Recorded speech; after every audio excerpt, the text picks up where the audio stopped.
Gubernur DKI Jakarta Anies Rashid Baswedan kemarin dipanggil oleh KPK. Ya, tiba di Gedung Merah Putih KPK kurang lebih sekitar jam setengah 10 pagi menggunakan pakaian dinas putih dan hanya membawa satu map saja. Itu datangnya. Tapi pas di dalam kayaknya jinjing tas itu waktu naik ke atas. Mungkin asistennya udah ada di dalam. Oh iya, bisa jadi. Ya, gitu. Tapi kenapa kemarin dipanggil? Ini terkait katanya ada indikasi atau dugaan terkait korupsi dalam pembangunan sirkuit Formula E maupun terkait penyelenggaraannya Formula E kemarin yang di Jakarta. Iya, jadi karena mungkin dugaan, jadi kemarin cukup panjang. Pak Anies masuk kurang lebih jam setengah 10. Keluarnya sangat malam. Jam berapa? Sekitar 11 jam. 11 jam ya. Berarti 9 malam. Jam setengah 10 ya. Capek sekali itu pasti. Capek sekali. Cuman memang apa ya istilahnya nggak cuman Pak Anies yang dipanggil ya. Kalau kata KPK itu ada banyak sebenarnya yang sudah dipanggil. Iya. Sebelum itu sudah banyak yang dipanggil. Sudah banyak termasuk Ketua DPRD DKI Jakarta, pengembangnya ada dari PT Jakarta Pertindo, terus kemudian ada anggota DPRD juga, Kepala Dinas Pemuda dan Olahraga juga sudah dimintai keterangan terkait penyelenggaraan ataupun proyek pembangunan Formula E di DKI Jakarta kemarin. Begitu. Jadi Anies ini bukan orang pertama lah ya yang dipanggil. Cuman karena beliau ini adalah sosok orang nomor 1 di DKI Jakarta. Yeah. Jadi ketika dia dipanggil KPK itu publik langsung kenapa nih? Media langsung menyoroti. Wah, heboh sekali. Kenapa ini? Apalagi Pak Anies kan sedang digembor-gemborkan untuk jadi capres kan, calon presiden. Terbukti setelah keluar dari Gedung Merah Putih, mic disodorkan, memberikan keterangan, ternyata sudah banyak ini simpatisan Anies. Oh iya, ini juga yang aneh nih Ted. Sebelum teriakan-teriakan itu kan pas selesai dia memberikan keterangan, teriakan Anies Anies presiden gitu. Cuman kemudian yang aneh juga ini adalah ketika dia keluar, ini tiba-tiba di gerbang itu ada yang nyodorin mic. Nah, biasanya kalau orang habis dimintai keterangan di KPK itu nggak pernah, dan KPK katanya ini nggak pernah menyediakan mic untuk keterangan pers dari orang yang sudah dipanggilnya untuk dimintai keterangan. Kabar pemberitaannya pun bilang kalau itu bukan dari KPK. Bukan dari KPK, berarti siapa? Ya mungkin dari pihak Pemprov langsung yang menyediakan. Masuk bawa mic ke KPK?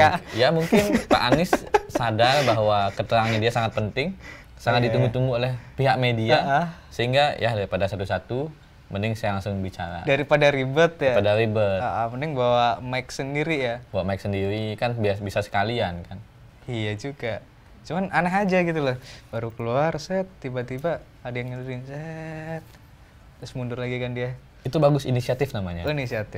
Iya sih. Cuman ini juga yang jadi pemberitaan kemarin. Ini sebenarnya siapa sih mic, dan memang belum jelas sih. Cuman kalau katamu dari Ali Fikri, dia kan yang penting bukan KPK yang nyediain, KPK nggak pernah nyediain gitu.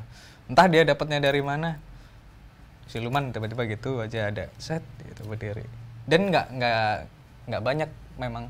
Pak Anies kan ngomongnya cuma sebentar aja dia. Cuma sebentar. Banyak juga pertanyaan dari wartawan yang nggak dijawab.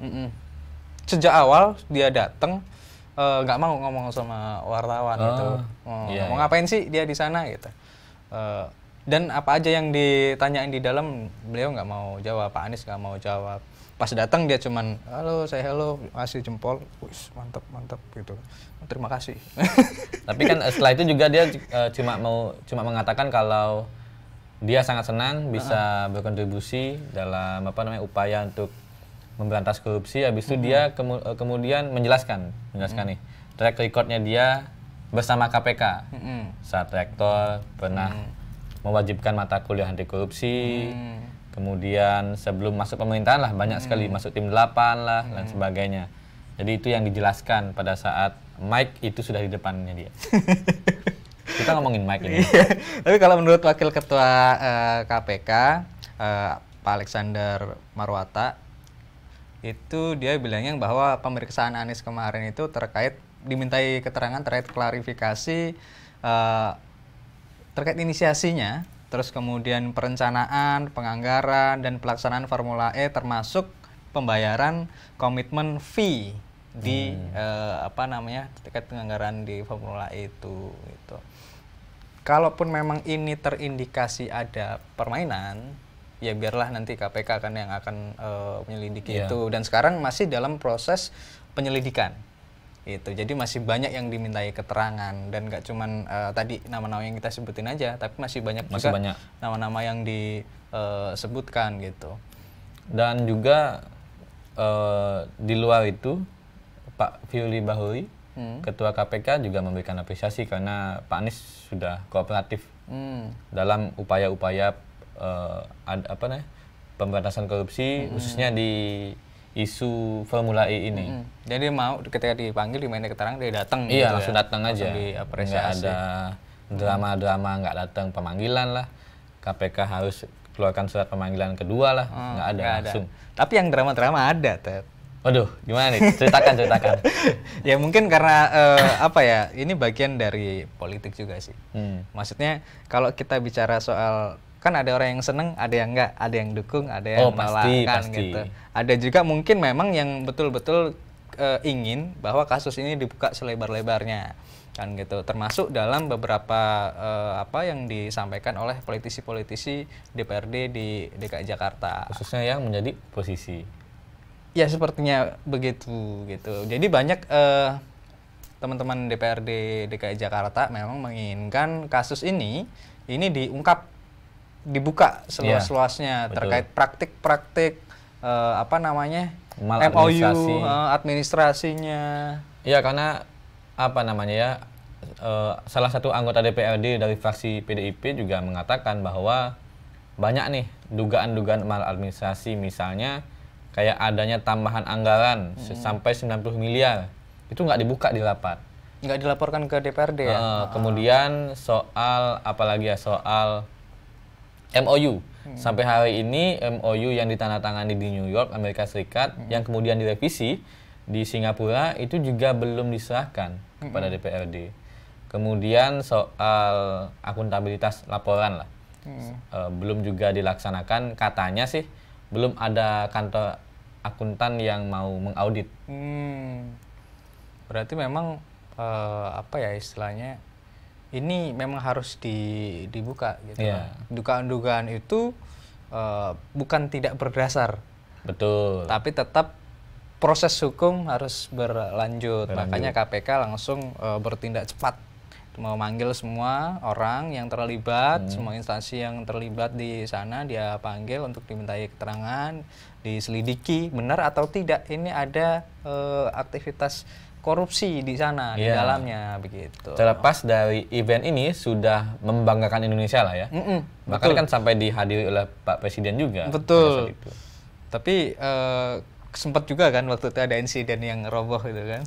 Iya, itu sebelum penyelenggaraan baru bangun terus ada yang roboh. Cuman itu tidak mengurangi rasa bangga kita. Pernah menyelenggarakan Formula E pertama ya? Pertama. Dan tadi kelupaan juga. Ada juga dugaan, ada pertanyaan sih lebih banyak, lebih ke pertanyaan. Ini Pak Anies kan mau selesai masa jabatannya bulan Oktober mendatang. Tapi kok melakukan tanda tangan MOU atau enggak melakukan kesepakatan pelaksanaan Formula E di Jakarta sampai tahun 2024. Oh, jadi ternyata penyelenggaraan Formula E itu nggak cuma sekali itu aja ya, tapi continue ya sampai tahun 2024. Tapi kemarin memang ada berita sih, nggak tahu benar atau enggak, tapi isunya beredar bahwa penyelenggaraan Formula E akan dipindahkan ke Singapura gitu.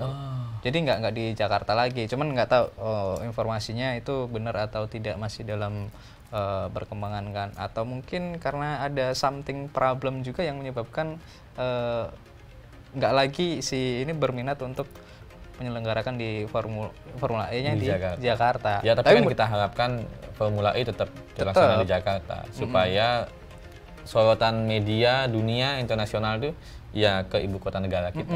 Dan kemarin kan kalau menurut laporan kan memang ada apa ya, keuntungan yang didapat lah dari situ. Dari penyelenggaraan pasti, PAD dapat, Ekonomi kan bergerak. ekonomi bergerak begitu. Termasuk dalam proses pembangunan juga kan di sekitarnya terdampak semua kan begitu. Artinya pun kalau ini penyelenggaraan Formula E ataupun proyek pembangunan untuk apa istilahnya lintasan ya, stadion atau apa sih? Sirkuit Formula ini bermasalah terkait dugaan korupsi, ya kita harus serahkan kepada pihak yang berwajib. Ya, betul.